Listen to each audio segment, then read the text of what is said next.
ঘন্টার অপারেশন শেষে আমরা শিশু সাজিদকে অচেতন অবস্থায় উদ্ধার করি।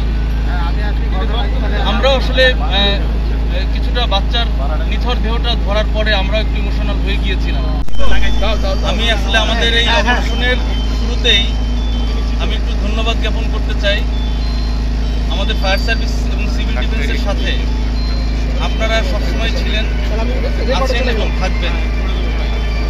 বিশেষ করে সাংবাদিক ভাই বোনেরা এবং আমাদের যেই উপজেলা প্রশাসন, আমাদের উপজেলার সাথে যারা যারা অন্যান্য সরকারি সংস্থা, পুলিশ প্রশাসন, আনসার, সেনাবাহিনী, তারপরে আরও বলতে চাই যে সকল মন্ত্রণালয়, একই সাথে আরেকটা কথা বলতে চাই ক্যাব এবং বিমানবন্দর কর্তৃপক্ষ, ইউএস বাংলা, সবাইকে আমি বিশেষভাবে ধন্যবাদ জানাতে চাই।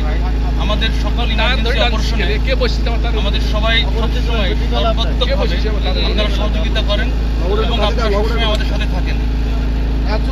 এখানকার স্থানীয় প্রতিনিধি এবং চেয়ারম্যান, মেম্বার থেকে শুরু করে সবাই, এবং আরো ধন্যবাদ দিতে চাই আমাদের সাথে যে লোকাল যারা থাকেন তাদের ঐকান্তিক প্রচেষ্টা আমাদের সাথে থাকে। আসলে আলাদা আলাদা করে ধন্যবাদ দিয়ে শেষ করা যাবে না। তা আমাদের এই দীর্ঘ 31 ঘন্টার অপারেশন শেষে আমরা শিশু সাজিদকে অচেতন অবস্থায় উদ্ধার করি। আমরা আসলে কিছুটা বাচ্চার নিথর দেহটা ধরার পরে আমরা একটু ইমোশনাল হয়ে গিয়েছিলাম।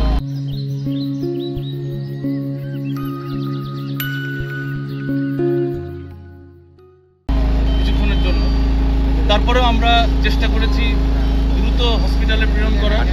আমরা কিছুক্ষণ আগে জানতে পারলাম তাকে মৃত ঘোষণা করা হয়েছে। ইন্না লিল্লাহি ওয়া ইন্না ইলাইহি রাজিউন। আমরা আসলে বাবা মার কথা চিন্তা করছি তার, আমরা অবশ্যই তার পরিবারের প্রতি সমবেদী। তা যেটা বলছিলাম যে অপারেশনটা আসলে কোনো সিস্টেমেটিক কোনো অপারেশন নয়। আগুন অথবা পানি থেকে ডুবে মানে উদ্ধার করা, আমরা যেসব সচরাচর যেসব অপারেশন করি এই অপারেশনটা একটু জানি। এখানে অনেক চ্যালেঞ্জ ছিল, অনেক সমস্যা ছিল এবং সকল সীমাবদ্ধতার মধ্যে দিয়ে আমাদের সবাই আমরা একযোগে কাজ করেছি। বিশেষ করে ইউনূস সাহেবকে আমি ধন্যবাদ দিব আমাদের প্রত্যেকটা মুহূর্তে সর্বাত্মকভাবে সহযোগিতা করার জন্য, এবং অন্যান্য তার সাথে সংশ্লিষ্ট সকল সংস্থা সবসময় সাথে ছিলেন। তা আমাদের এই অপারেশনটা সীমাবদ্ধতা ছিল যে এটা মানে জরুরি দ্রুত করাও যায় না, আবার একই সাথে শুরুতেই আমাদের একটু ইমোশনাল কারণে হয়তো ভুলটা হয়ে গিয়েছে। আমরা আসার আগেই ওনারা চেষ্টা করেছিলেন, এই চেষ্টাতে আসলে ওই সময় তার এই যে 8 থেকে 6 ইঞ্চির, আমরা বলছি 6 ইঞ্চি, বাট আসলে এটা প্রথমে ছিল 8 ইঞ্চি, এই ডায়ার একটা ছোট ইসের মধ্যে যখন চেষ্টা করা হয় তখন কিন্তু অনেক মাটি পড়ে যায়, মাটি এবং খড়কুটো পড়ে যায় এবং বেশ পরিমাণ পড়ে যায়। আমাদের সার্চ ভিশন ক্যামেরা দিয়ে কিন্তু আমরা যখন দেখি আসার পরপরই, তখন কিন্তু দেখা যায় শুধুমাত্র মাটি, তার কোনো অস্তিত্ব অথবা হাত মুখ কোনো কিছুই দেখা যাচ্ছিল না, খড়কুটো দেখা যাচ্ছিল।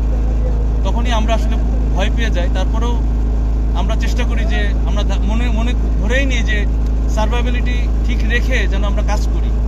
তার জন্য আমরা চেষ্টা করেছি বড় যান্ত্রিক কাজ এবং একই সাথে ম্যানুয়ালি আমরা সফট হ্যান্ডে দুইটাকে মিলিয়ে আমরা ইম্প্রোভাইজ পদ্ধতিতে আমাদের, আপনারা দেখেছেন যে 3টা এক্সকাভেটর কীভাবে কাজ করেছে। তারপরে একই সাথে ওই এলাকাটাকে সফট রেখে, ওই এলাকাটাকে ভাইব্রেশনের আওতামুক্ত রেখে আমরা কাজ করেছি। আমরা এইটুকু সময়ের ভিতরে অনেক কিছু এক্সপিরিয়েন্স করেছি, অনেক কিছু সাক্ষী হয়েছি।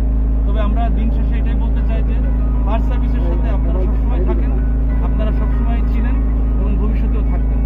আমরা এই আশাবাদ ব্যক্ত করি এবং ভবিষ্যতে এই ধরনের এই যে প্রজেক্টের মাধ্যমে যেই ছোট ছোট লুপ হোল রেখে যাওয়া, এরকম হোল, ছোট ছোট হোল, এই হোলে কিন্তু এর আগেও দুর্ঘটনা ঘটেছে, আজকেও ঘটল, মানে গতকাল। আমি একটু যোগ করি আপনার সাথে, এই বিষয়টা আসলে আমরা বলবো যে সরকারের কাছে বলবো যে এই বিষয়গুলি রয়েছে দ্রুততার ভিত্তিতে এটা যেন এটাকে ফিল আপ করা হয়, যাতে